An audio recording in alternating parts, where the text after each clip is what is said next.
Welcome everyone to my sixth blog post.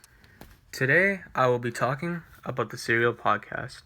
Since this potentially may be my last blog post, I would like to do it in a different format. Therefore, I will be doing it in an audio file, just to switch things up a bit. And personally, I feel like there are certain things that you could say that cannot be put into words. And overall, since we are talking about a podcast, why not do this in same form of a podcast, what to say. Now, a brief insight on the serial is that Hae-min Lee, a popular high school student, disappears one day after high school. 6 weeks later, detectives find out that her potential murderer can be Adnan Syed, who is seen to be her ex-boyfriend. Now, he says he's innocent, but there are a lot of his friends and people surrounding him that have proven to the officials that he may be the actual killer. Now, to start things off, did I really like this podcast? Now, this is my first time ever hearing a podcast whatsoever, so it was quite the experience, if I could be honest, and it was a lot better than I thought. I did not expect the podcast to actually turn out to be like this, but it was better than I expected for it to say.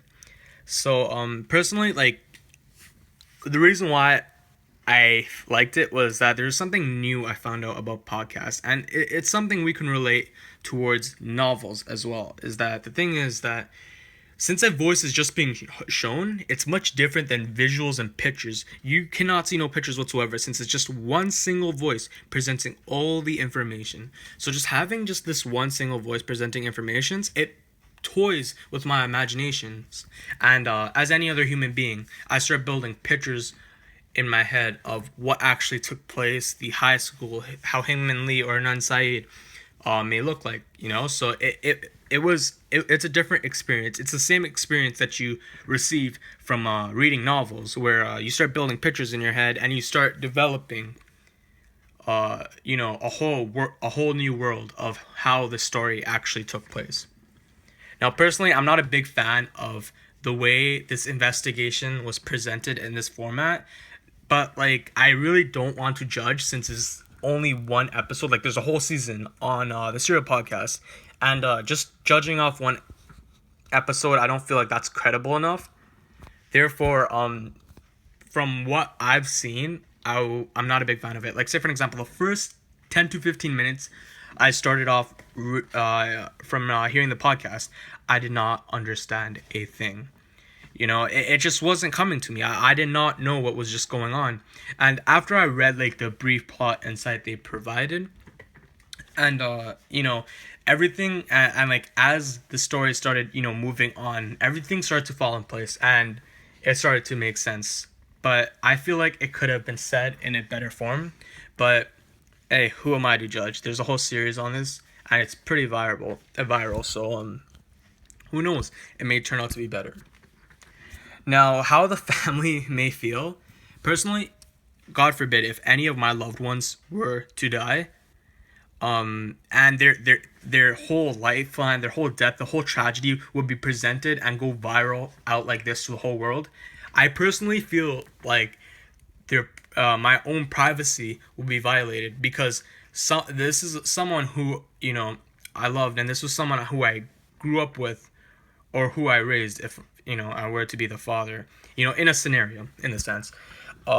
So it would feel awkward that all of a sudden everyone wants to just get involved of what happened, how did the death took place, who's the murderer whatsoever. And it would be a constant reminder, because all you'll see, this podcast being on the media, everyone's talking about it. And obviously you do want to remember the ones that you lost, but at the same time, you don't want to be constantly reminded about them. You need to move on for to say, you just don't want, to be stuck in that place where you're constantly thinking about them. Because if you do not move on, you'll be stuck in a state where you'll just be depressed to a point where you wouldn't be able to function anymore. So personally, I feel like their privacy is getting invaded as this podcast goes viral.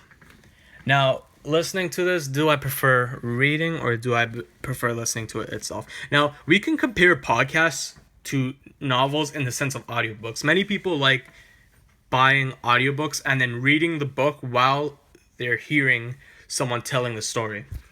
So, personally, I kind of feel like they're the same, and they do toy with your imagination as well. But one thing I do like about novels much more than podcasts is that I personally feel like novels provide a better insight, a better plot to what's going on in the story as it builds on.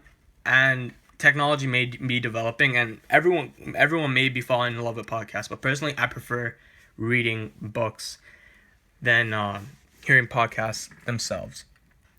Now, Sarah, the host of the whole podcast, opens the whole podcast of children remembering of what happened, of the incident that took place. Now, if I were put in that place where I had to remember of a death, of what took place, what happened, I would not remember. Like, say for example, the past few days, if I've done something, I wouldn't remember like, a brief insight of it, but I wouldn't really know what happened that exact time, what time, the 5 Ws, where it happened, who was there, when did it happen, whatsoever. And I would stutter in the sense of, because like I wouldn't know what's going on, and I wouldn't, be able to provide what happened, what took place. Therefore, the officials will kind of see me being guilty. But in reality, I just can't remember. So personally, I feel like this does raise a big issue or concern, because the thing is that when you can't remember certain things, and if a death took place and you don't remember where you were that exact time, that exact moment, you would try to tell the officials that you haven't done nothing wrong, but you don't know what actually happened. So you would be put in a state where you would be seen to be guilty, when in reality, you just did not know what was going on. Well, I don't want to be rambling on for too long. This has been my 6th blog post. This potentially may be my last blog post, which really does make me sad, since I found these blog posts really, it was a totally different twist on what English was for me for the past few years. Personally, like the rest, back when I took 3U English and the academics, it was much different than what this course was. And I feel like the way these blog posts worked, they let me talk to myself in a better way, rather than just writing a sheet out and just handing it in. It opens up discussions. So personally, like, I really would miss these blog posts. I hope potentially in our Unit 5 we actually do have another blog post to write, hopefully, and if we do, I will take full benefits of it, and I would love to write about it. Well, it's been Ron Talks. I hope you guys have a good day. Goodbye.